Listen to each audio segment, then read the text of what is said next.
Hello, everyone. Thank you for joining us. Such a pleasure to be here. What a perfect day, right? The sun is shining. I woke up this morning and I thought, couldn't be a better day to enjoy some rosés together and explore the wonderful world of rosés, which we're going to dive right into with an amazing panel of women.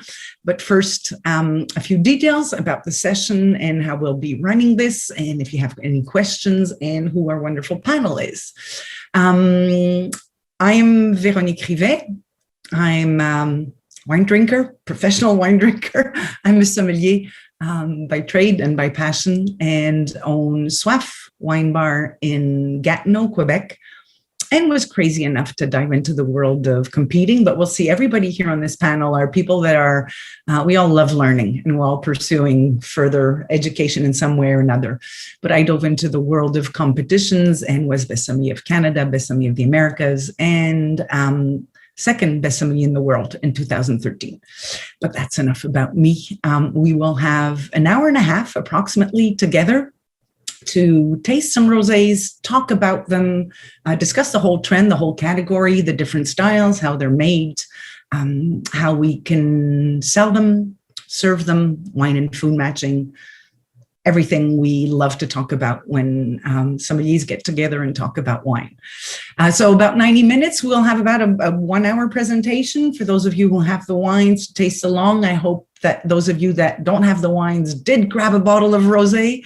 And we'd be happy to hear what you're tasting, and it will be followed by 20 or 30 minutes of Q&A. If you would like to ask questions, please use the Q&A button at the bottom of your screen, and those questions will be held for the end of the session. If we haven't been able to answer them beforehand as we're presenting, we'll be more than happy to engage and try to answer all the questions you might have about these rosés. This is a Femmes du Vin event, a wonderful organization putting forward women in the world of wine, building community, building opportunities with a scholarship fund also to encourage inclusivity, diversity in our wonderful world of wine. So you can always support Femmes du Vin and donate at any time to the scholarship fund simply by visiting Femmes du Vin's website, femmesduvin.org. I'm sure all the relevant websites, hashtags, and so on will be posted to for you to note. Sorry, I just want to make sure I'm not getting any message. Everything is good. Everybody can hear me, can see me. Sounds good. So we are obviously going to talk about rosé. Quite amazing category in terms of growth.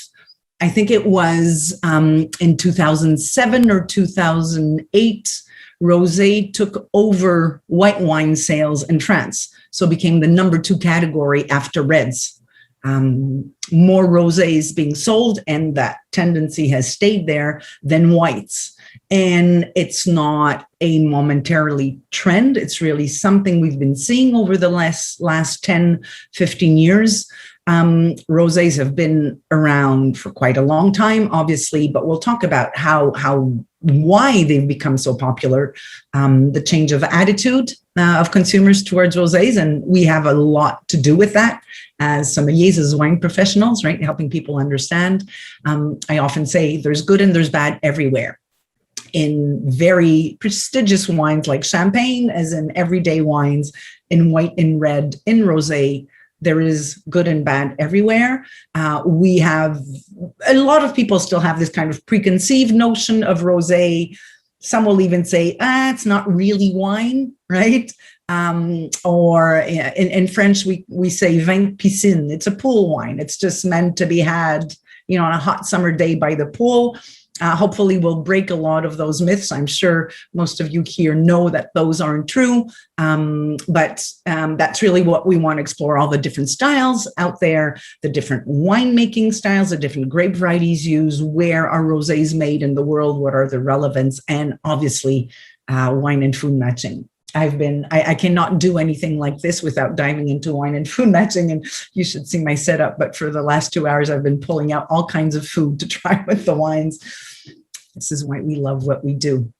We obviously also have a wonderful sponsor for the event today, the Gibson Family Group. Thank you so much for sponsoring this event and for being a great partner for Femmes du Vin, the Gibson Family Group, which is in itself a very women-driven organization, putting forward not only great wines, but wonderful women in the world of wine. So thank you so much for sponsoring this event, and you will find all of the relevant hashtags if you want to talk about this event on social media. In the chat room, you see it on your screen and so on. So quickly, I will introduce, the thing I'm most afraid of is talking too much, not leaving time for anybody else. So I will quickly introduce our panel. And we will just dive right in, because I could, spend a lot of time talking to you about rosés, the different methods, the different styles and so on, but let's do it as we're tasting through the wines and use those as examples to talk about all those different components about rosé and the different trends. First on, we have, our fabulous panel. First of all is Julie Garton, who is with us, wine director for the Four Seasons Hotel and Café Boulud in Toronto. Hi, Julie. Lead wine consultant for Inventory Wines, and Julie is an advanced sommelier and currently working towards her master sommelier. Welcome, Julie. Next up, Lorie O'Sullivan, another great Toronto sommelier. Hi, Julie. Hi, Lorie. Hey, I'm going to go. I'm going to start. I've been spitting, promises. I've been trying the rosés and trying all the food matches. So Lorie, very well-known sommelier in the Toronto area. She's also with Two Sisters Winery and now with Sash restaurant, and working towards her advance with the Court of Master Sommeliers. Welcome, Lorie. Thrilled to have you here. Natalie Pope also is with us. Natalie, also sommelier. We're all sommeliers, right? I mean, that's definitely what we share in common with our love of wine. Account portfolio manager with the Gibson Family Group. Natalie has also worked in the trade in some of Toronto's finest restaurants. And where is Natalie? Hi, Natalie. She will join us shortly. And last but not least, Olivia Sioux, also from Toronto, co-founder in Viniquity, marketing and events with Nicholas Pierce Wines. Olivia is a digital marketing consultant in the world of wine and candidate for the diploma with the WSET. So working her way slowly towards the Master of Wine. We're all kind of geeky. We all love what we do. Okay, so welcome to all. Thrilled to have you on board. Let's dive into the tasting right away. I don't want to, I want this to be dynamic and an exchange, so I could talk to you about the different methods and all that, but let's just dive in with the very first wine, which is I think for those who've received it, the order has not changed, so we will be starting with the Alidon, the rosé from the Luberon. And for each wine, Natalie will give us a bit of a small introduction. Natalie is with Gibson Family Group, so she knows, she has an intimate knowledge of the producers. And right, we know we sell stories. It's not just the wine, but it's everything behind it. And the people who make it are so important to telling that story. So Natalie will give us a short introduction to each wine, and then one of the panelists will take over that wine. So Natalie, if you want to start us off with the Alidon. Yes, absolutely. Hello, everybody. So our first wine today, you have the Alidon by the Cave de Luberon. Your tech sheets will say 2019 vintage. However, everybody here is indeed tasting the 2018 vintage.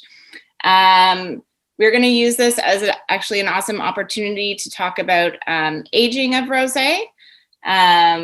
So just don't mind the vintage change. We'll just treat it as the 18 and we'll continue on.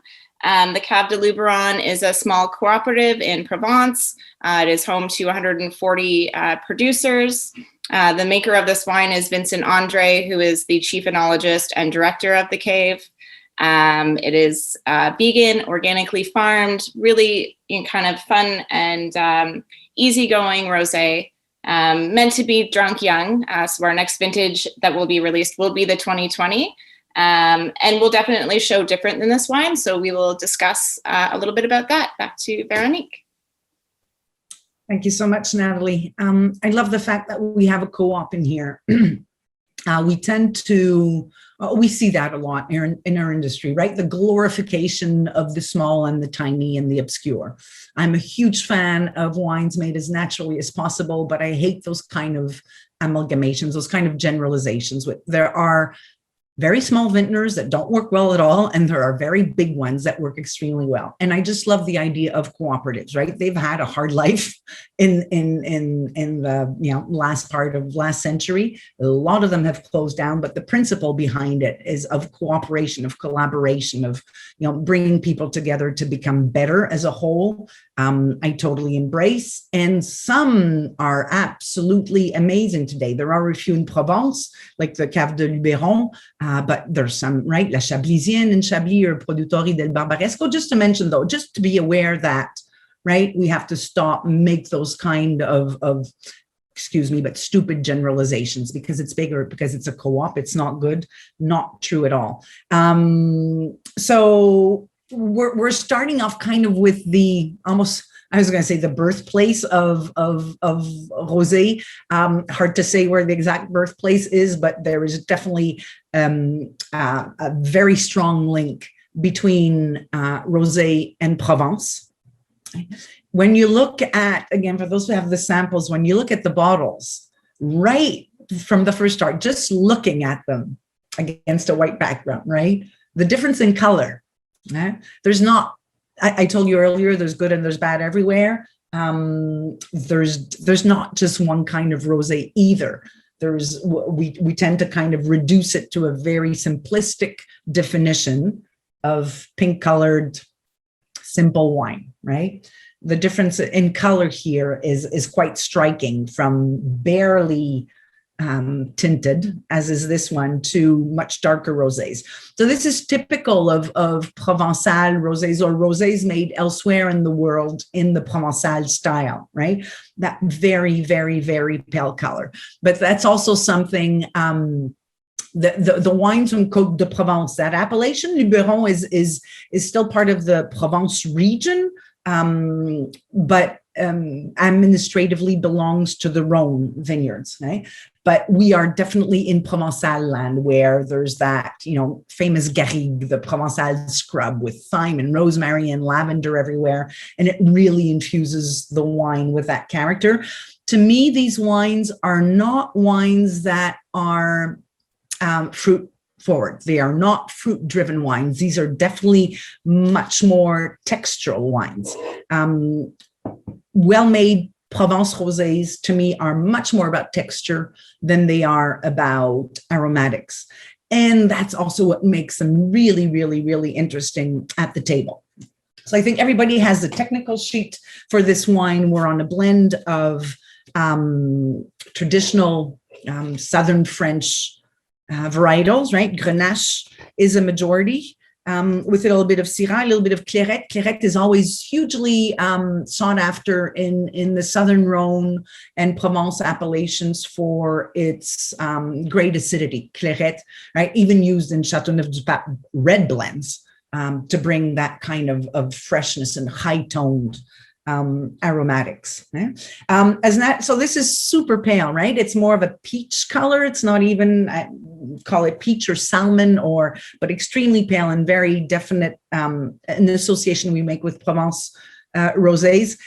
But I wanted to talk about that because so many people have tried to emulate this style, and as if the paler it was, the better it was. We have to be careful about making a judgment simply based on color. It's not because it's dark pink that it's going to be sweet and super fruity, and it's not because it's very, very pale that it's going to have that Provençal flavor profile. Okay? We can get hints from the color of a wine, but we should not jump to conclusions from them.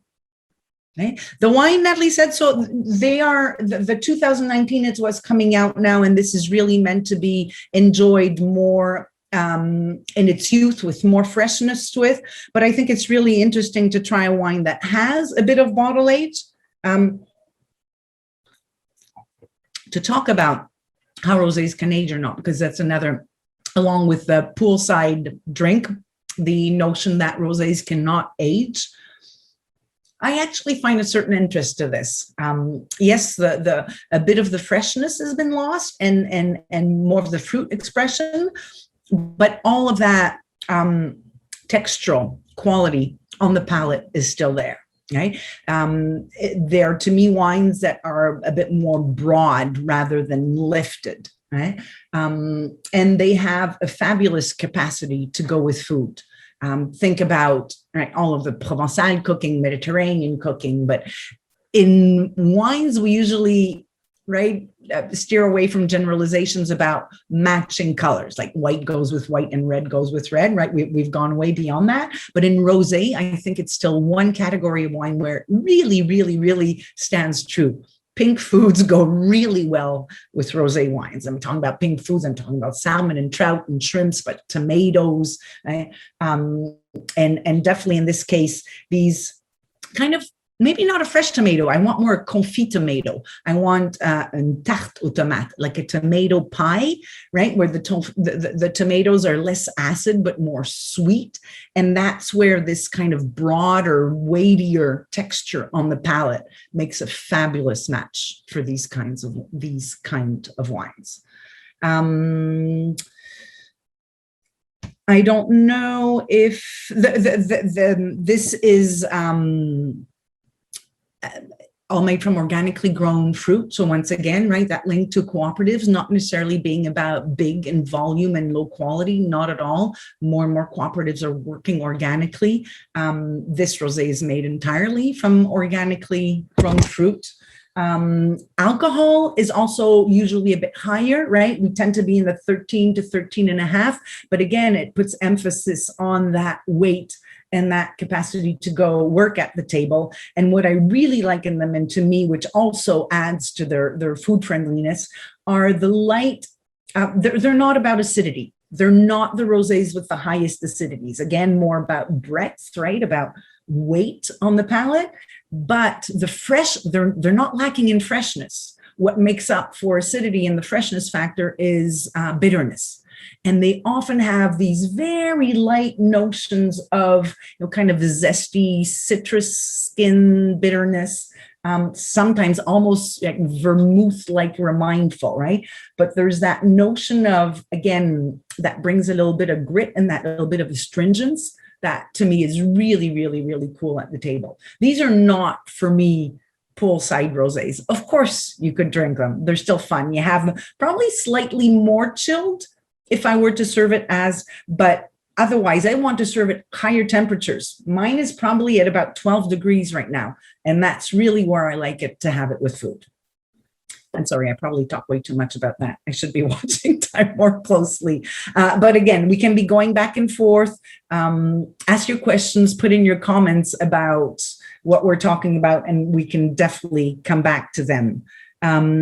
Since we do have 5 more wines to talk about, I will pass it on to, now, who is talking to us about the Sancerre? That's the only thing I didn't write down. That would be me. Nat, do you want to give a little introduction on the wine? Yes, absolutely. This is one of my favorites, I think, in the rosé category. Also very unique. We don't see a lot. We have the Domaine Denisot Sancerre Rosé. So Domaine Denisot is a Sancerre producer making Sancerre AOP in all white, rosé, and red styles. It's a family affair. So the son, Thibaut Denisot, is the winemaker, assisted by his wife and his parents. Within the region, he is considered a master blender as he chooses to pick grapes from select sites and different terroir and soil types to blend into his Sancerre, which I think makes it really unique and gives a lot of different quality and minerality to these wines. So again, this is 100% Pinot Noir. It is all organically farmed. And Jules, take it away. Awesome. Thank you.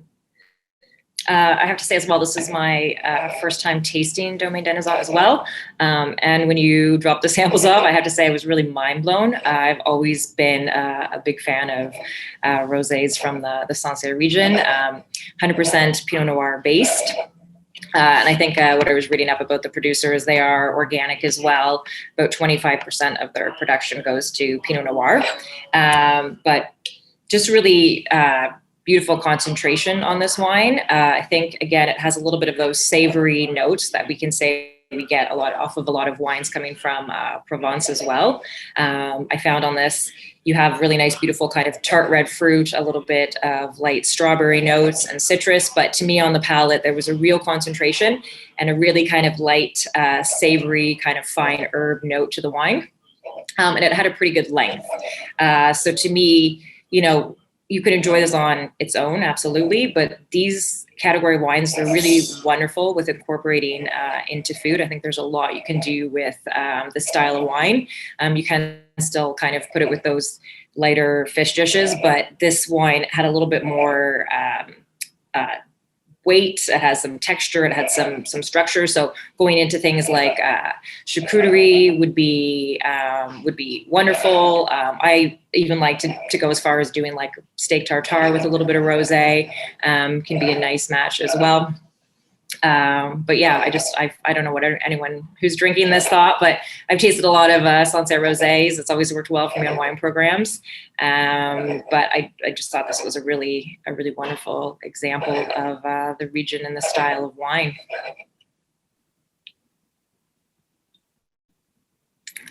If I can add to that, thanks, Julie. I really feel the difference in texture on the palate, right? This one is whereas the Provence one was wider and broader. This is really, it's got that zing character, right? The acidity is definitely much more present. It's higher in acidity. And so when I first thought you talk about a meat tartare, I thought about a fish tartare, but with citrus and herbs, right? As opposed to more of that sweetness character that I will match with, and sweetness, right? And as in confit tomatoes. I'm still talking savory dishes, but Provençal, right? Wines will go with herbs and garlic and with vegetables that are kind of confit. Whereas this, I wouldn't hesitate to have citrus in the dish, right? So again, a fish tartare, or even like you say, with a beef tartare, with the capers and the cornichon and that vinegary side to it, right? This can really stand up to acidity, to me, better than the Provence ones in a way. Yeah, it had a really distinct kind of saline note to it, which I really love as well in whites and rosé wines. I just think it makes them really brilliant for food pairing. And even just touching on, even like with veggies, like you'd mentioned, tomato, like caprese salad, stuff like that, I think works really well. It's got a little bit of color to it, but this is just sort of done slow, direct press in terms of style of wine production. It's almost as if you could feel the limestone from Sancerre, right? In the wine, there's that limestone kind of zing. Yeah, absolutely. And it's clay limestone soils as well. Which the Provence Rosé was in sandier soils with limestone base also, right? There's a lot of mix of lime and marl and clay in Provence in general, but sand also. And those sandier soils give that kind of refinement to the wine, of softness, of elegance, right? But again, in a more textural way. Whereas this, I find the fruit to be a bit more present, and definitely there's that acidity streak that just yeah. And actually, for what was we've had some considerably warmer vintage as well, and so I think the other thing that I really quite appreciated with this is that it was still a little bit restrained, and it had all that great acidity, and it did lean more on the tart side versus, you know, going a little bit, you know, riper and more kind of fruit driven. I really love that about this wine. Okay, so and again, we can go back and forth. Yeah, ceviche, in the same sense, somebody mentioned ceviche again, right? Anything that's kind of high acid or acid driven, I would tend to go more towards the Sancerre than the Provence, right? Again, to match that kind of liveliness. We're going to go on to the Bedouin wine. Natalie, if you'd like to introduce us to that. Absolutely. So our next wine is a super funky wine from a pretty funky producer located in the Nantes in Muscadet, Sèvres. Le Palais specifically, one of the 3 crus there. This is the Du Noir au Blanc, so translated from black to white. However, it's not a literal translation. As you can see, this wine is not white, it is pink. But I think it's kind of like a play on the words as to this wine is somewhere in the middle. So this producer is certified organic. He had converted his vineyards after he had purchased them in 1993, I think was the first year that they were certified organic. The vineyards had been farmed by his father and grandfather in years past. He is very committed to terroir and really letting terroir be the drive to the wine. So he's minimal intervention. He wants the wines to really showcase what the land has to offer. And I think that really shows in his wines. This is a 100% Gamay, and it's a super cool wine. So Olivia, you want to take over? Absolutely, thank you. So wine number 3, Bedouin du Noir au Blanc. I personally find it quite special, not only because it is from the Loire Valley, which I'm a big sucker for, by the way, but also because it is made in the same way a white wine would. It is, as Natalie said, organic, vegan, and made by the same producer, by a producer from Pays Nantais, and known for the Muscadet, really. But it's a rosé, so it's very exciting. I find having a rosé from the Muscadet region just amazing, especially if you have a thirst for wines that are uncommon in Ontario. So I'm super jazzed. But before tasting this wine, I just want to, expand on a little backstory why organic viticulture is so important to the winemaker, whose name is Michel Bedouin. So back in the 1970s, he actually lost his father to cancer as a result of working with pesticides in the vineyards, which apparently was quite the norm back then. So with this in mind, when Michel finally took over, he converted everything to organic and let nature work its magic. And yeah, that's the backstory. And back to the wine. Pour myself a bit more.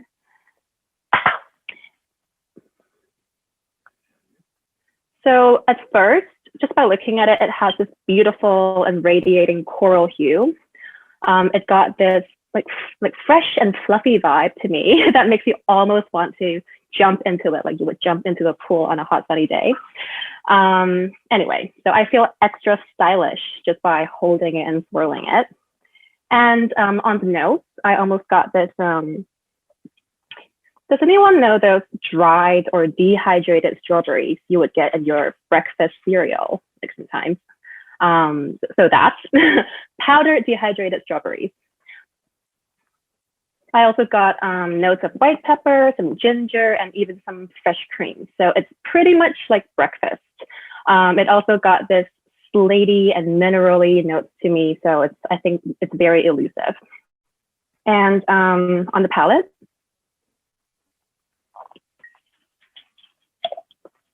well, I was immediately struck by the purity of the fresh strawberries.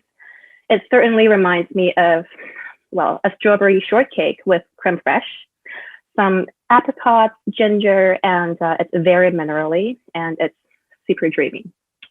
And so why do I love this wine? Because it is so tender, it is so pure, and just so Loire.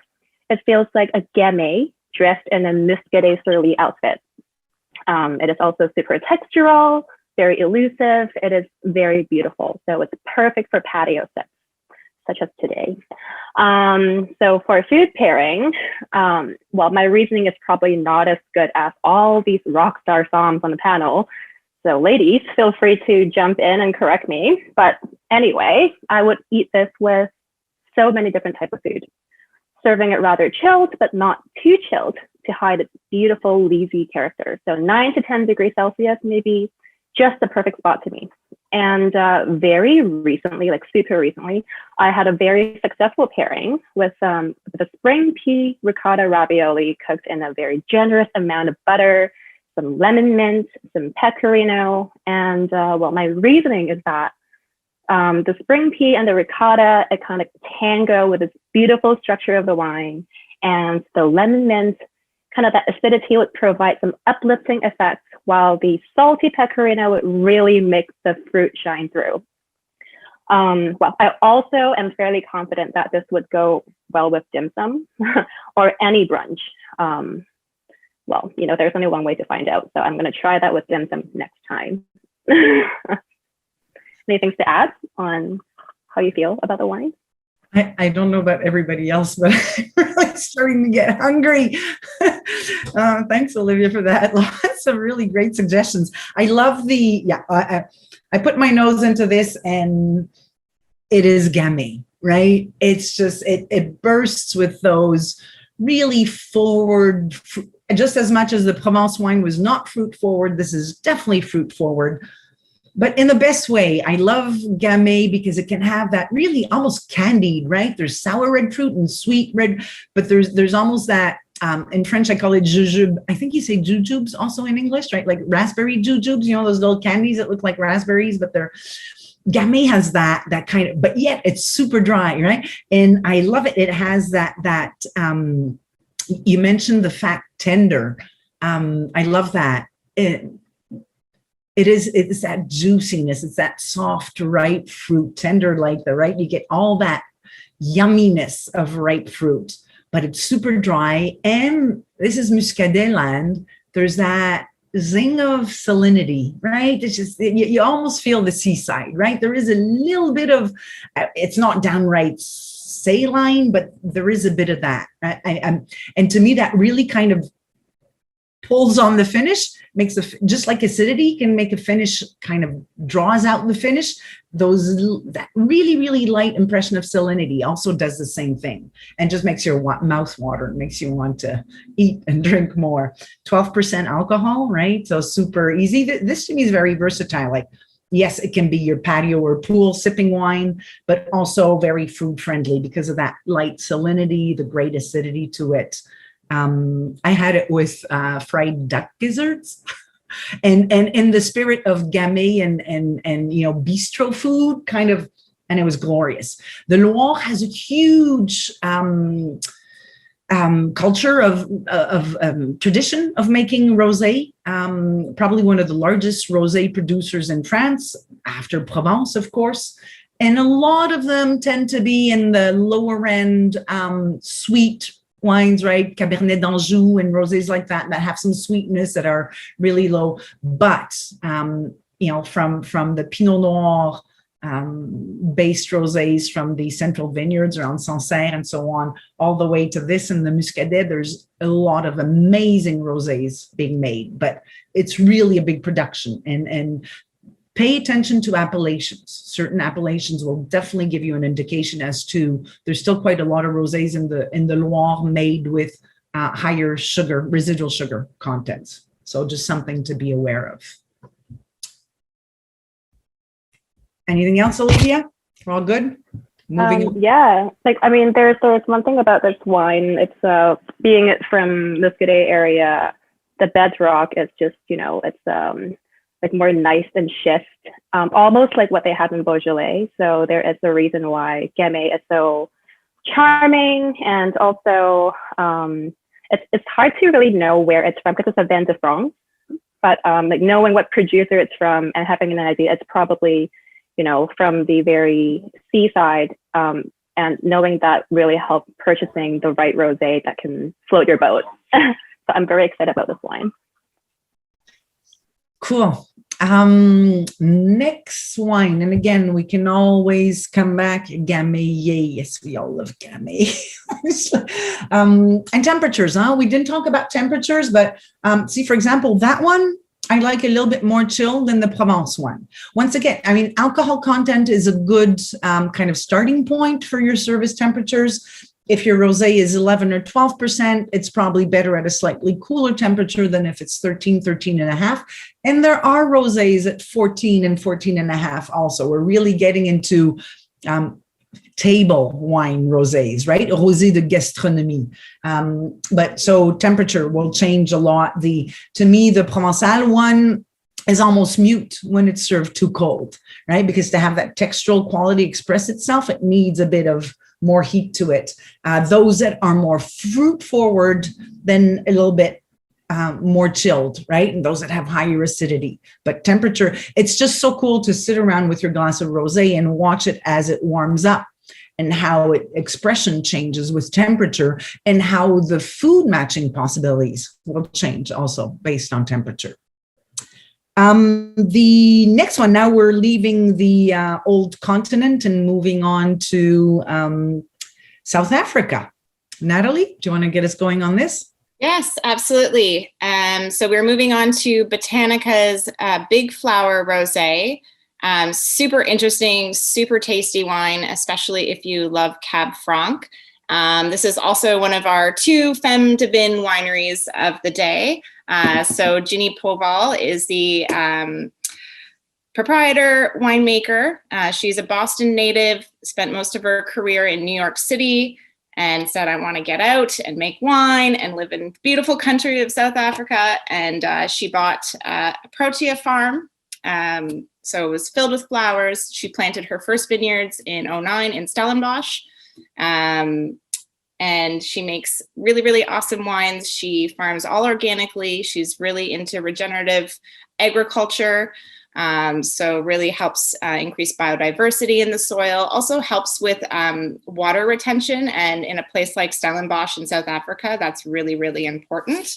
But again, great for the environment, sustainability, all of that good stuff. Moving on into the wine. I haven't had many Cab Franc rosés. And I have to say that when I first had this one, I was super, super impressed, and I was really excited because it does show you all those Cab Franc qualities, but in a very quaffable rosé style. First, when I nosed this wine, the first thing that jumped out to me was jalapeno and watermelon rind were like 2 big things that I got on this wine that I found really interesting. I have the wrong wine.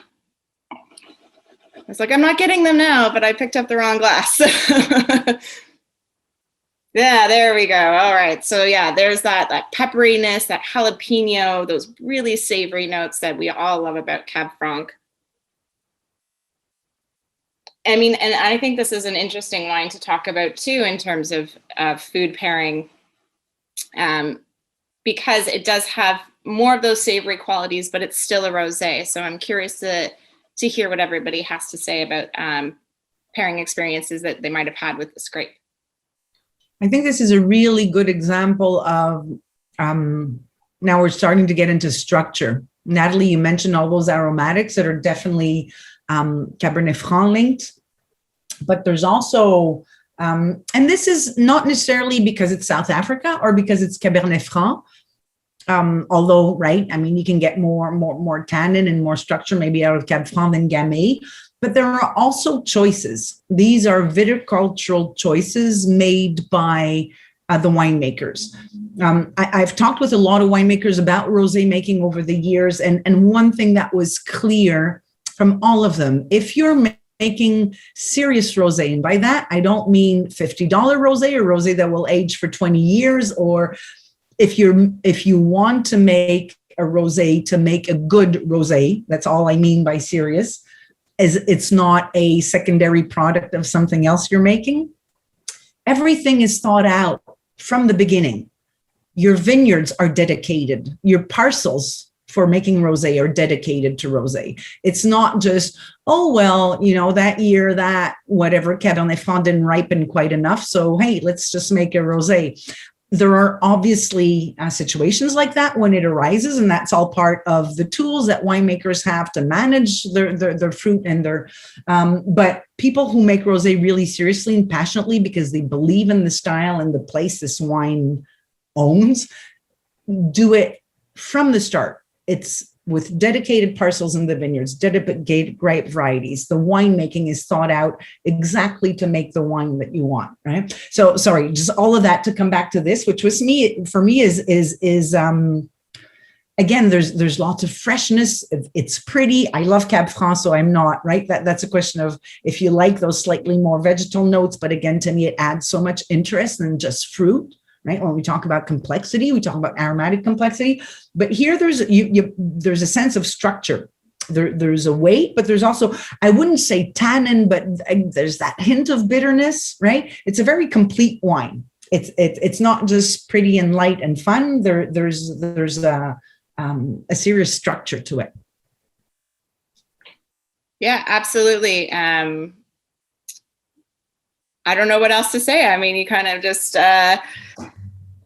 Sorry, you were asking for food recommendations, and I didn't get to the food with this one. Well, no, but I mean, I think, as you were talking about before too, I mean, with those savory notes, I mean, do you go that route of like, I mean, is this like a pizza pasta wine because it has that kind of herbaceous savoriness to it, more so than it is a fish rosé? Yeah, definitely. I mean, pasta with sausages and herbs and tomatoes and right. Yeah, definitely. Even, I mean, right. I was going to say even, you want to grill some lamb chops on the barbecue with herbs and olive oil? Yeah, absolutely. I'd drink this with it. Definitely. I think it has the chops to hold up to it. Right. And again, in balance, not big or heavy or really well made. Yeah, super textural too. Like I find like a really lovely weightiness to this wine, but I don't perceive a lot of lees, which I like compared to. I feel like the Bedouin, you do get that leesiness, you get that yogurty, creamy kind of. But I do pick up more of those savory notes that kind of, yeah, I think kind of cover up any kind of Lee's kind of contact that's happening there. But correct me if I'm wrong. I'm not, I just. No. And there's, you're talking about the lees, and it reminds me often of, there's an annoying aromatic in a lot of rosés that I call banana. I think it's more yeast work but it might be lees related also, right? But a lot of more commercial, industrial, big volume rosés have that kind of, which to me is a little bit of annoying banana. But none of these have this so far. Okay, so we're good. Let's move on to the next one. Homegrown. Natalie will give us a bit of introduction, and we'll go to Lorie, who obviously will tell us about Two Sisters Vineyards, which she knows extremely well. Absolutely. So I'm actually going to let Lorie take over because she is the woman for this job, but brand new to the Gibson Family Group portfolio. We're super excited to represent this lovely female-owned and operated winery. So Lorie, please take it away. All right. Jumping in, sorry, Lorie, just to say how beautiful that label is. And I always tell people, don't buy by the label. But a lot of people do, and that one is quite lovely. Sorry. No, that's okay. People, when they come into the winery, they absolutely do love the label. And I have to say, Angela and Melissa, who own the winery, are doing such a fabulous job, with the great wines that they're working with. Adam Pierce, our winemaker. I can't say enough about the winery. I'll talk a little bit about it a little bit later, but I just want to give everybody a visual of sort of the Niagara Peninsula, because I grew up on Vinemount Ridge. So I always like to, when I was working at the hotel, I always used to explain to guests, when you're driving down to Niagara, if you're on the QEW, you're driving through the middle of the Lincoln Lakeshore appellation. So if you look out your driver's side window, you see the lake, which is Lake Ontario. And then if you look out the passenger side window, you will see the escarpment. So you'll start to see like the Beamsville Bench and the 20-mile bench as you're driving towards Niagara on the lake. One thing that's really important to point out is that we're actually driving to the northeast part. So this vineyard, where we source the grapes from, is actually probably one of the most north and most east vineyards in all of Niagara. And it's the Niagara River appellation. So once you've exited at Niagara-on-the-Lake, you'll see Niagara College. That's just to the south. And then you drive north, and there's different ways you can get into Niagara-on-the-Lake. You can take 55. You can go down 4 Mile Creek Road. Basically, it's sort of taking you on an angle. It's taking you east towards the village of Niagara-on-the-Lake. So the other thing I was going to mention too is the last bench appellation is the St. David's Bench. You'll kind of see that hidden in behind the Niagara College vineyard and winery and the school. And then it just, again, it goes on the diagonal towards Queenston, Lewiston. So as you're driving towards Niagara-on-the-Lake, you're going to be driving northeast, and then you're basically at the Two Sisters property, which is northeast. And what I really like about it too is what's very interesting is that this winery and where our vineyards are, we're meters away from the Niagara River. And if you think of the Gironde River in Bordeaux, you have, the same grape varieties, Merlot, Cab Franc, Cabernet Sauvignon. So it's really, really neat to see that we're actually growing those varieties and we're meters away from the river. We still have the lake influence, but it's a few more kilometers away.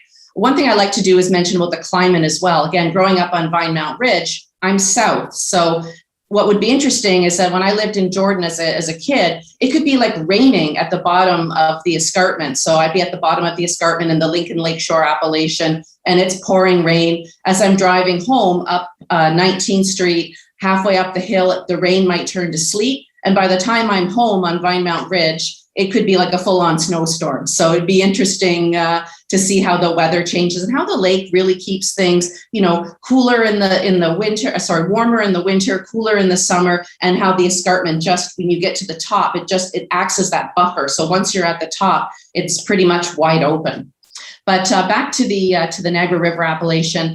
So this is 100% estate fruit, which I'm really, really excited about. It's mostly Merlot with some Cabernet Franc and Cabernet Sauvignon. And as I mentioned, we're meters away from the river. So if you come down to Niagara-on-the-Lake, I encourage you to bring your bike. There's a lovely trail that goes from Niagara-on-the-Lake all the way up to Queenston that you can ride on, bring a picnic. You can have lunch at Kitchen 76. We'd love to see you. But it's just a fabulous place to visit. Our first vintage of the Margaux Rosé was 2016. And if you come to the winery, the sister's dad, his name is Benny Marotta. This is one of his favorite wines. So if you visit the winery, you'll likely see Benny with a glass in his hands. So, and he's our quintessential host. So I encourage you to come down and say hello. The other thing is that we actually, for this, so this is all estate fruit. And where we're picking for this is actually certain parts of the vineyard. So the winery actually, Adam is really dedicated to making a rosé. So it's not just, this is a later an early ripening area. I'm just going to use this for rosé. We actually have specific spots in the vineyard that he's actually wanting to make rosé from certain plots. So that's really kind of unique about this particular wine. And for the 2019 vintage, it was a cooler year. So we actually didn't pick. The grapes weren't harvested until I think it was around the 18th of October. So that is a little bit late for rosé. But what's kind of exciting is that, again, they were just looking for ripening. They didn't want the sugars to rise, but they were looking for that ripening. And again, making sure that the acid was going to maintain some of that freshness, which I think you really do get in this wine. The Margaux is actually named after a rare, fresh pink pearl. And you can see from the color too, that it just has a little bit of that sort of pink, pale color. So that's kind of neat about where the name came from. And there's some lees contact with this wine for just a couple of months. And I would probably serve this around 12 degrees. If you like it a little bit more chilled, 9 is good. But I think for me, 12 degrees is perfect. Another fun thing I like to do at the winery is I really like this wine in a Burgundy glass. So when I'm doing one-on-one tastings with guests, I'll actually pour this wine, and you can do this at home if you have it, pour it in a Bordeaux glass versus a Burgundy glass. And the aromatics and the way it lands on your palate in the Burgundy glass, it's stunning. So when I'm serving this wine, I always serve it in the Burgundy glass. But sometimes I'll bring the Bordeaux glass over and say, oh, try it in this glass first, see what you think. And they're like, yeah, it's fine. And I'm like, oh, no, try it in this glass. And honestly, our guests are just blown away with how the aromatics, and I think it has to do with the Merlot and just the really nice fruitiness and, that sort of nice strawberry character that really comes out. Again, I'm from Niagara. I grew up picking strawberries as a kid. So this just reminds me of picking like fresh strawberries in a field. Like, I think I ate more strawberries than picking them, but yeah, it's a great wine. So I recommend the Burgundy glass. I love drinking this wine on its own. I think it's perfect. Last year, I paired it with watching the Toronto Raptors in the playoffs. I would come home from work and have a glass. And so, unfortunately, I don't think the Raptors made the playoffs this year. So I'll have to find another team, perhaps the Leafs, maybe, we'll see. But you can have it with, pair it with, watching something on TV. But it's also really good, again, with charcuterie and cheese. With our pizza, like a margarita pizza with I love a lot of fresh basil. So I think a lot of fresh basil would work with this wine. I'm even thinking like a penne alla vodka. I'm a real sucker for like a rosé sauce. So I think this would work really well. Again, a strawberry salad with some spinach and toasted almonds. And you could do like gourmet hot dogs, like, chop up some, fresh tomatoes, throw it on top with a little barbecue sauce. I think that tang, that would really work with this particular wine. And again, it's perfect to bring on a picnic or bring to the beach. You won't be disappointed. So, Lorie, you sound like you would drink this wine anywhere, anytime. Yes, 100%. And I've been taking notes about what you've been saying, and it's actually somebody in the chat was mentioning that it was great with the popcorn. So there was some pink popcorn sent out with the samples. I have to try it. Yeah, I haven't either. I was a bit afraid of that before trying the wines, but I totally understand it, because to me it's some of the first things I wrote down was New World.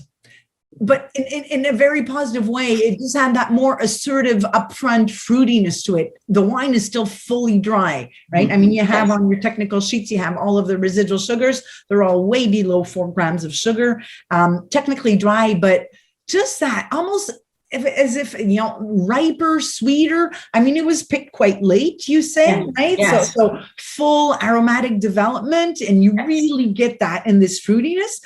And so you mentioned, and everything you mentioned had some kind of sweetness to it. The spinach with the strawberry, barbecue sauces. I thought, this is perfect for foods that have a bit of spiciness to them. Even Tex-Mex, right? Mm-hmm. Bring on a plate of nachos and all. Yes, right? Exactly. A bit of, or in some Southeast Asian kind of Thai inspired with lots of herbs and a bit of heat. North African. I would have merguez with this. I would grill some merguez and with that, right? So a little bit of spice because that fruitiness really, really, really shines through. I had written with salad. I tried all of the rosés with a simple salad, just dressed with a bit of salsa verde, so olive oil and lots of herbs, and just the brine from capers, no vinegar. It's really interesting, right? Where this was a bit too much for that. I wanted to add strawberries to my salad and toasted almonds or even roasted peaches, right? So this is a wine that can embrace a bit more spice, a bit more heat, a bit more sweetness in the food, even though it's fully dry, but it's just that right fruit juiciness. Juiciness. Right? You do. Yeah, you get a little bit of that orange peel. And for me, you get a little also too, there's that little sort of at the end, there's that kind of a little bit of a bitterness. And I think that's from the Cab Franc, that savoriness kind of comes through towards the end of the finish. I think we're slowly building up in terms of structure and bitterness and more elements coming into the whole, right? Making them more complete and more complex wines. Really, really cool. Thank you so much, Lorie. You're welcome. We have, and we will come back because we barely touched upon, but maybe we can touch upon it with this.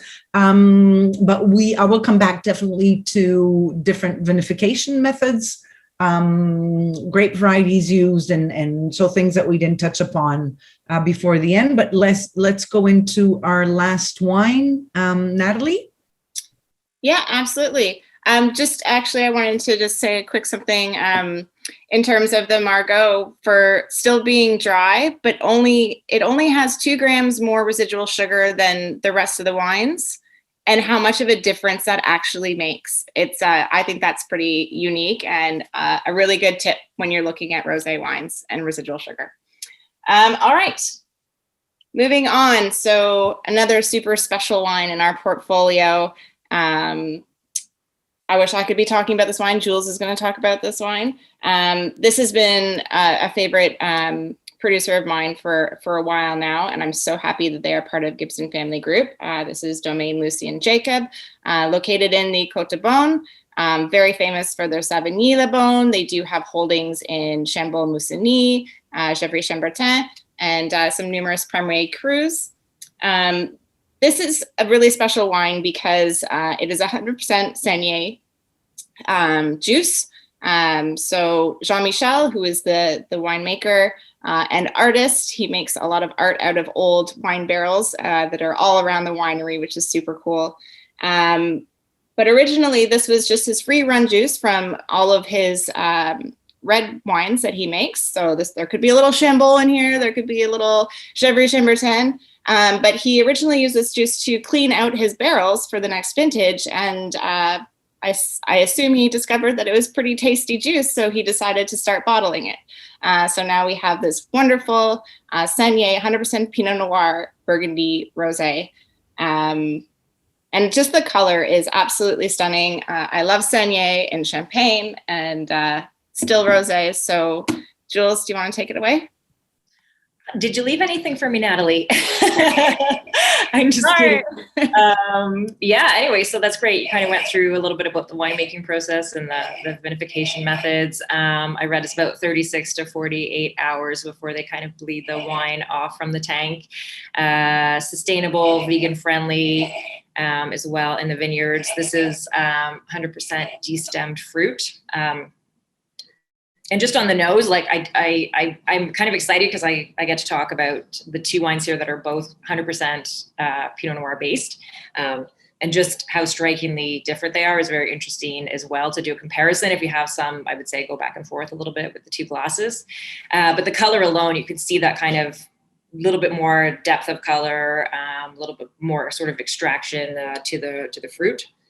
And the nose as well. To me, this wine of the flight really punches with the most amount of fruit coming out of it. Like I almost get a peach strawberry compote on the aromatics coming out of the wine. Like it smells to me almost like I'm going to expect it to be sweeter than it is when you taste it. It has a really nice floral notes to it as well. A little bit of kind of orange blossom and a light kind of rose petal note to it.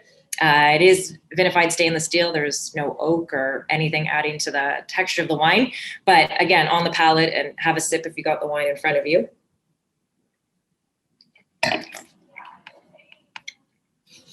And mine actually, it has come up a little bit in temperature since before we started the call. And it's really kind of neat. Like this is a wine that you kind of want to have just a couple degrees warmer than right out of the fridge to open it up, but it has almost a real creaminess on the palate. Like it's a little fuller, it kind of coats the palate, glycerine-like, a little creamy. Really good acidity as well, but to me, it's not kind of as savory or salty as I got with that Sancerre Rosé that we first tasted. But again, I could just drink this very easily, but I think it has that weight and structure that it'd be very easy to put it with a poultry dish, roasted pheasant or chicken, or even turkey, even some like nice roast pork with a little fruit sauce. Like it's got a real kind of weightiness to it that I think you can do. You can do some interesting things. You can do a little bit more where the food is concerned, but yeah. It's great. It's quite dry on the palate as well. Like it feels like it's going to have a little bit more of that sweetness and fruit when you smell it, but it really kind of, it dries up. But the richness is definitely something of note on this wine. Do you feel like you get like a little bit of like a drying sensation from some tannin or? Yeah. right? A little bit, yeah. It's like the red wine of rosé. Yeah. Really fine texture to it for sure, which helps with being able to pair it with dishes that are a little pinch weightier. I just want to go back and say, just because you did specify, this is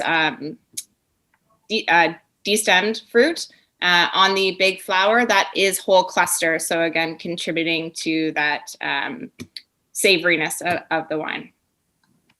Yeah, you really nailed it with the jalapeno on the call on that. Like you really get those really strong Cabernet Franc notes, which is kind of neat. For sure. Veronique, what's your 2 cents on this here? And like Julie she had fun having the 2 Pinot Noirs. That was really interesting. I love this because you are getting, and there's interesting questions. We'll get back again to vinification methods and grape varieties used, but right, we can think of rosé as just being this kind of broad category, not having any kind of terroir influence. I think hopefully this tasting has proven otherwise. There's varietal influence, there's terroir influence, there's winemaking choices influence, right? But this to me, when I first poured it in the glass, I mean, yeah, okay, it's always easier when you know what it is, right? Blind tasting is always so humbling, but I thought, okay, this smells like Pinot Noir. It's got an earthier side to it. It's got a kind of that more organic rooted character of Pinot Noir, more so than the Sancerre one, which to me was more kind of that limestone freshness. This has more of the aromatic complexity of Pinot Noir. It's not just fruit, but it's a lot of savory notes and a lot of more organic notes in terms of that earthiness, beets, right, root vegetables. I put it in italics in my notes. I even dared say mineral, the M word. But yeah, this is where I'm starting to get a sense of that, and makes it a really structured, complex, and wine that has quite a bit of depth to it. The alcohol is up there too at 13.5%. Not at all perceptible to me on the palate. Super well integrated, right? All of these wines had that notion of harmony and of integration where nothing really stood out.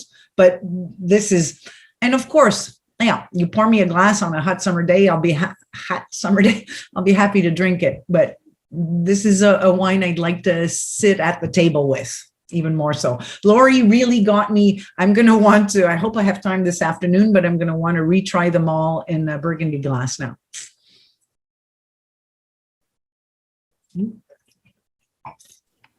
Yeah, I hate that notion that rosé is for summers only. So when we see the most of it in the market, and that's when everyone's asking for it by the glass. And whenever I refer to certain wines as like winter rosé for some people, but this would be a really great example of a wine you could drink well into the fall, especially if you were someone that just kind of thought of it as a seasonal beverage. Do you want to give us a short, or I can do it, Julie, as you want, this is Saignée method. I think it was our only Saignée, right, out of the lot. The others were direct press. Yeah. Do you want to tell us a bit about the difference, or? Yep, sorry. So it's kind of considered the translation would be a bleeding process. So does its maceration process in the tank, and then before you would go into sort of punch down, it would bleed the juice off of the tank to get this style of rosé, versus doing, a direct press in which the fruit is kind of harvested specifically for doing the rosé method, and you're slowly extracting it off of the skin, so you're not getting as much of that intense color as you get with the Sommelier method. And then there's others that are doing just, I guess, a little bit of sort of light maceration process as well to make the style of rosé, versus just directly kind of pressing the juice off the skins. That's the shortest interpretation. Somebody recently, with all the craze around orange wines right now, and people asking about what they are, and somebody recently asked me, he's like, is rosé an orange wine? So I had to think about that for a second. But yeah, right. Basically it's doing anyhow. But yeah, so I mean, there are many ways of producing rosés. The cheapest and most obvious and most illegal in many places is just taking white wine and red wine and blending it, which is illegal in most appellations, definitely old world appellations, except for the most prestigious one of all, Champagne. Okay? Champagne is the only controlled appellation of origin in Europe that allows to make rosé by mixing white wine and red wine together. But bear in mind that when you're making champagne, right, when you blend your base wines, so that's before they go through the champagne process, right, la prise de mousse, the making of the bubbles. So there's another minimum 15 months to 2 years that are going to, after those wines have been blended. It's not as if you're putting red wine and white wine together, bottling it and putting it on the market, right? So it's at the very beginning of the process. So those wines have the time to blend together, to meld, and they go together through the champagne process. So the making them bubbly, and then the lengthy aging on the lees, right? Otherwise, they are all made only by those two processes, either by saignée, which Julie just mentioned, with bleeding, right? You're bleeding a tank where you're making red wine. So after a certain time of maceration, a few hours or a few days, you will pull off some juice. And obviously, depending when you pull it off, how long it's been macerating, you will have a different concentration of color, of flavors, of tannins. So I mean, it is, in a way, right, the kind of the same process of when you're doing orange wine with white grapes, of deciding how much extraction you want, how much concentration, how much do you want to get out of those skins. Okay. And then the direct press, which is basically like making a white wine with a short maceration before. Some rosés are made from grapes that are so intense in color that basically just crushing them, you will get enough contact with the skins to have a slight coloration. Some will require longer maceration times to get color. So it's really dependent on, once again, it has to be a lot of winemakers who specialize in rosé or who make really good or serious rosés will say that it's one of the most difficult wines to make. You have to be extremely attentive. There's really, really short windows that those maceration times are crucial in determining the style you want to make. And you can really quickly go, over too much maceration. And just as even earlier on in the vineyards, picking times are going to be crucial. So just as you cannot pick grapes for rosé as you would grapes for white wine or for red wine or for sparkling wine. Once again, it has to be une démarche, a way of working that is thought out from the beginning for making rosés from the vineyard, deciding which parcels, which grapes, and right? You will make the best rosés with that approach, as opposed to, you can make a fun rosé as, something went wrong with our red or with our this or in this parcel, and let's make some rosés. Sometimes it can work and it's fine, but really, really, really good rosés are made out thoughtfully from the start with the intention of only making rosés. I don't know if anybody would like to comment on grapes for rosés. Which grapes are used? Because we've had, so there's the usual, Provençal or Southern French bunch, right? The Grenache and Cinsault, and but there's rosés made from every grape around the world right now. Would anybody care to comment on that? Why, which grapes we use and why? Which ones do you choose? For what reason? We've got quiet panelists here. Well, I don't mind jumping in. I don't know, correct me if I were wrong, but sometimes I feel like in the vineyard, there's some red, there's some white, and then sometimes maybe well, maybe they want to make rosé in the get-go, so then they will make rosé using the grape that's already in the vineyard that reflects the terroir, that it's, you know, legal for the appellation. But sometimes maybe if it's not intentionally rosé, perhaps there's some additional grapes that are of a different quality, or maybe they have excess amount of grapes that they don't know what to do with it. And then eventually maybe that would evolve into, you know, let's say the Burgundy. It was an accidental discovery that, oh, like this is delicious. And it's like, it was a byproduct. And then all of a sudden they maybe start making rosés using Pinot Noir because it's just naturally in Burgundy, if that makes sense. There is definitely a story to be told about the beginnings of rosé, right? Which, like many things about wine, was probably an accident, right? It was not intentionally made. We didn't speak at all about, I said, I used the M word. We could also use the W word, the White Zinfandel. It's hard to talk about rosés and not mention White Zinfandel at all. It is still a huge part of, I said from the beginning, right? Rosé sales have really taken off. A lot of it still is driven by those lower end, sweeter style of rosés that are still among the top sellers in North America. They are so in the US, in Canada, in Quebec. Gallo's White Zinfandel is still among the top 10 sellers. And seriously, there's things to be said about that. I mean, that White Zinfandel was discovered by accident, was made by accident, I should say, but thank God for it. I mean, why do we have so many amazing old vine Zinfandel today in California? It's because of White Zinfandel. Otherwise, it would have all been ripped out. Right. So there's always another side to the medal. But yeah, I don't think it's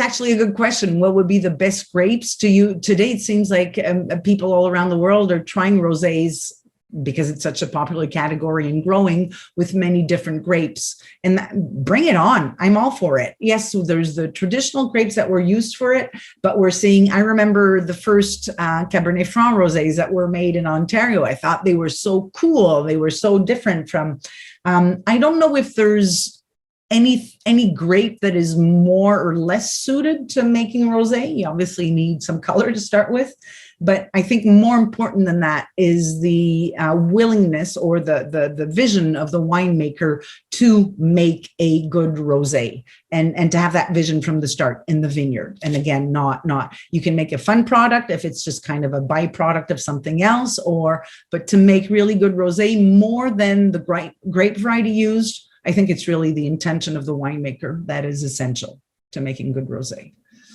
And just to talk about that as well, I mean, talking about varieties, you're right. I think you can make rosé from anything and probably make it delicious. But when you're talking about grapes like Pinot Noir that are hard to grow, especially in Burgundy, where the cost of Burgundy is so expensive and the land is so limited, the choice to make a rosé from Pinot Noir, the Sanier method makes the most sense in terms of coming from a region like that, whereas in other places where maybe production isn't as costly, say South Africa, you can choose whichever grape maybe that you want to be producing. That's a really good point, Natalie, because obviously if you're going to make rosé out of your Pinot Noir in Burgundy, there's a price to that, right? Definitely. But certain regions, right? Marsanne is one of the appellations in Burgundy that has really built itself a reputation for rosé, and they sell them at premium prices. So yeah, but obviously there's always these marketing questions in the equation. Bubbles. So we mentioned champagne. Champagne can be made by blending, and there are rosés. I mentioned earlier, matching some lamb chops with herbs. But I've had rosé champagnes, more vinous ones that were served with duck magret. You just right? I often tell people you definitely can drink red with fish. You just have to cook your fish in a red wine style, cook it with olives and tomatoes and pancetta, right? So when you're doing your maghreb duck and you want to serve it with a rosé or a sparkling rosé, you do the maghreb duck with sour berries, with sour cherries or with cranberries, right? And you can create an amazing match. Rosés to me are hugely versatile at the table in the same way that sparkling wines can be. To me, wine and food matching is very much a question of what I call reactivity, how what you eat will make certain elements of your wine react. And those that react the most are tannins or alcohol or oak to me. Rosé is usually relatively reasonable in alcohol, right? I said it can go up to 14, but the majority are, let's say, between 12 and 14%. And even when they're 14, they're super well balanced. They are rarely oaked, although there are some super ambitious rosés out there. I recently tried from Gérard Bertrand. I can't remember it, but it's like a $300 rosé with, and again, I mean, specific parcels, specific grapes, super low yields, oak aging, long aging, right? To make a, so there's really, we can't just put everything in one category and say, oh, it's rosé.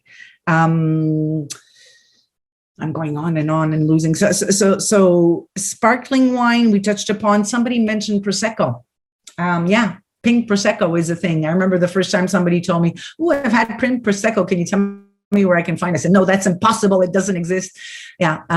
If I'm not mistaken, I'm not competing anymore. So maybe not as much up to date on regulations, but I think Prosecco requires probably only 85% of Glera, the grape. There are other grape varieties allowed, some of which are pink or red. So yes, you can have a pink Prosecco. Canadian. If anybody wants to jump in on this, we had a question about Canadian rosé, coast to coast. Any trends? Lorie maybe can speak more specifically to Ontario, but I don't know if anybody, I can tell you a bit more about Quebec after, but if anybody wants to jump in about how rosé is developing in Canada and our vineyards. Sure. What I see is that, especially here in Ontario, consumers are asking for more wine, more rosé from Ontario. They're asking of it from wineries, and wineries are aiding that call. Especially with us at Two Sisters, we have our Margaux rosé, but we also have a licensee rosé as well that we sell specifically to restaurants. So we've, at Two Sisters, we really answered that call. I think there's other wineries that are doing some fun stuff too. I know like Rose Hall Run is doing their little rosé spritz in a can. I recently tried it. It was a lot of fun and really fabulous. So that's definitely what I see. And and the trend just seems to be getting bigger. And like I said, consumers are really asking for it. So even when I was working at the hotel, for me, it was really, really important to have an Ontario rosé by the glass. I definitely see the trend continuing. I can't really speak. We don't really see much British rosés from British Columbia in our market, but in Ontario, it seems to be something that's quite flourishing. That's unfortunately true. Well, we still have a hard time getting wine across this country. Julie, I don't know if you had any comments on how you're perceiving consumers' interest in rosé or in Canadian rosé, or if you've seen anything really cool happening in some of the provinces. Yeah, just generally speaking, one of the things that I think is kind of nice is, writing a summer wine program maybe 5 or 6 years ago. I personally, like, having sort of always been in Yorkville, found it almost a little difficult to push anything that wasn't maybe that traditional Provence style rosé. So what I find really exciting is people now, and like hopefully 2021, we have patios and we have a summer, but people are more open. They're open to trying rosados. They're open to trying more Italian rosés or rosés again from Burgundy, Sancerre, other areas, which is great. Again, I don't know too much what's happening out on the West Coast because we don't really get a lot of those wines coming in this way. But what I do think is kind of neat to see is, there are some producers kind of driving rosés that are maybe coming more from like a designated vineyard. So they're looking at not just producing rosé, but even, teetering with producing maybe a little bit more focused or kind of higher quality rosé, which I mean, I think it's always a good sign for the region as well. And now we have Leanne Fuss, who's I'm seeing who's on here. Hi, Leanne, and who's chiming in about BC, saying that, you know, there's really a push towards rosé and a push towards drier and drier styles. And that sparkling rosé is flying off the shelf. But dry and drier style, obviously, I mean, as I said earlier, White Zinfandel and those style of wines are still out there. I hate people that are arrogant about these wines. I mean, we all came into wine through, you know, Blue Nun and Black Tower and White Zinfandel and Mateus and you name it. And it's still a huge entry point for so many consumers into the wine world.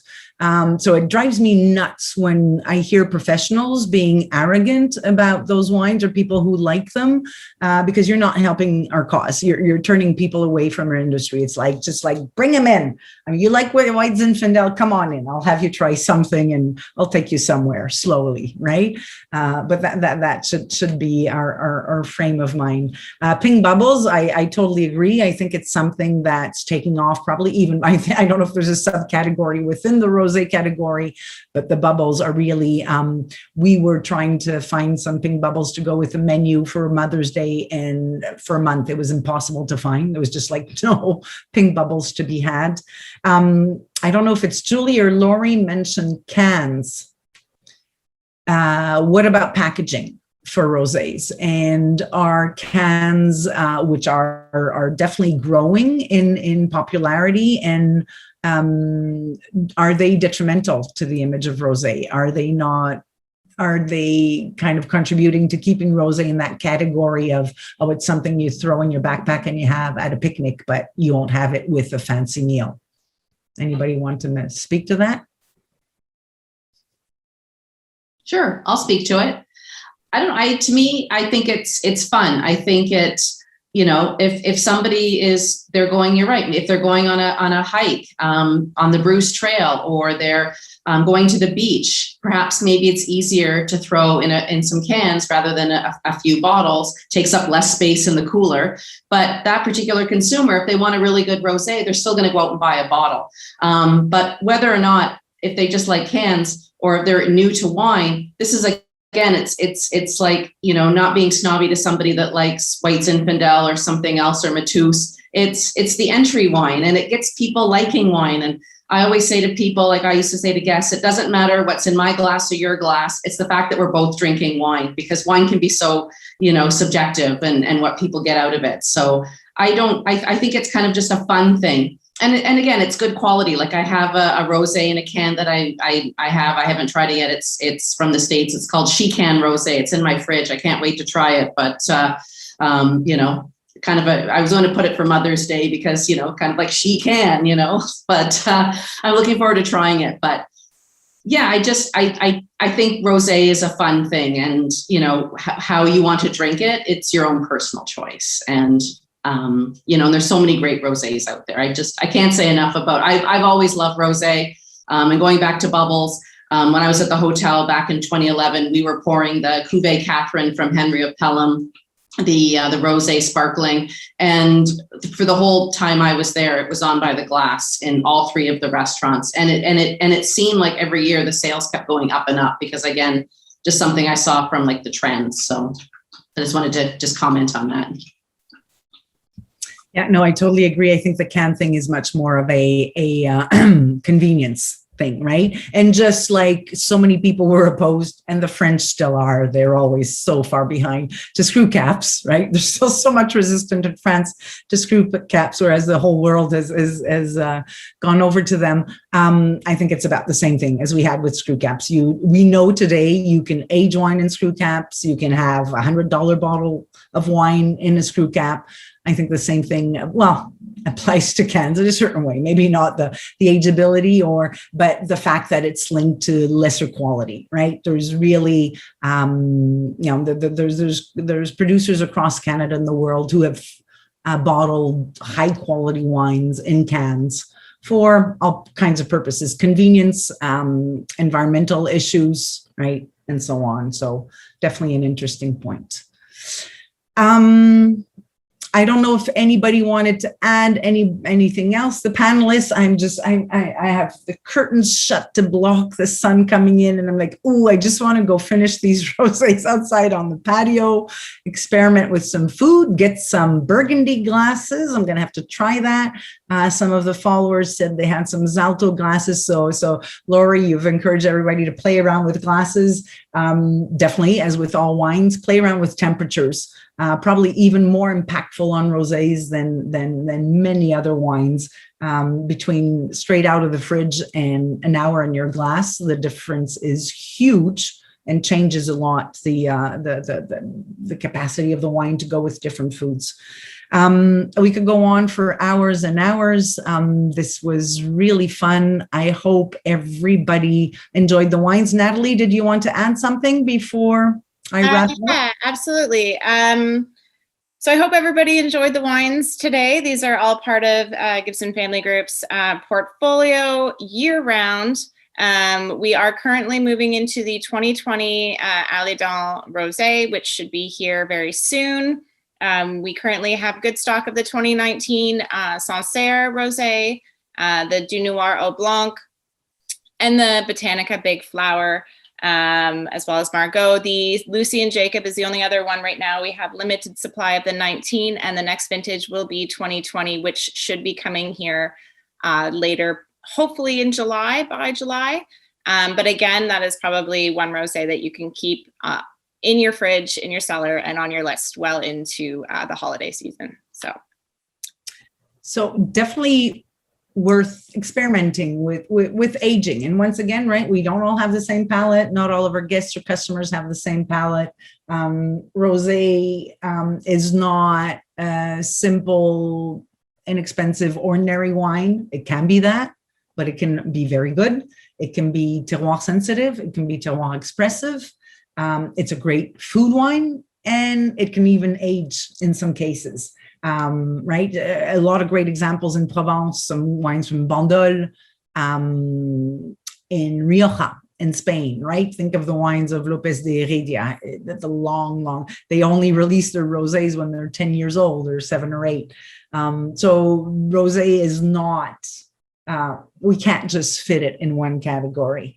I want to give a shout out to Gibson Family Group, of course, for sponsoring this and being a great partner of Femmes du Vin. And how pretty are those little bottles with, they have a great artist making out the wine labels. So beautiful little package. I still have to try that pink popcorn that Lorie is holding up. We'll try that. Do you want to say something, Natalie? Yeah, just the artist is Laura Denton. She's from Vancouver.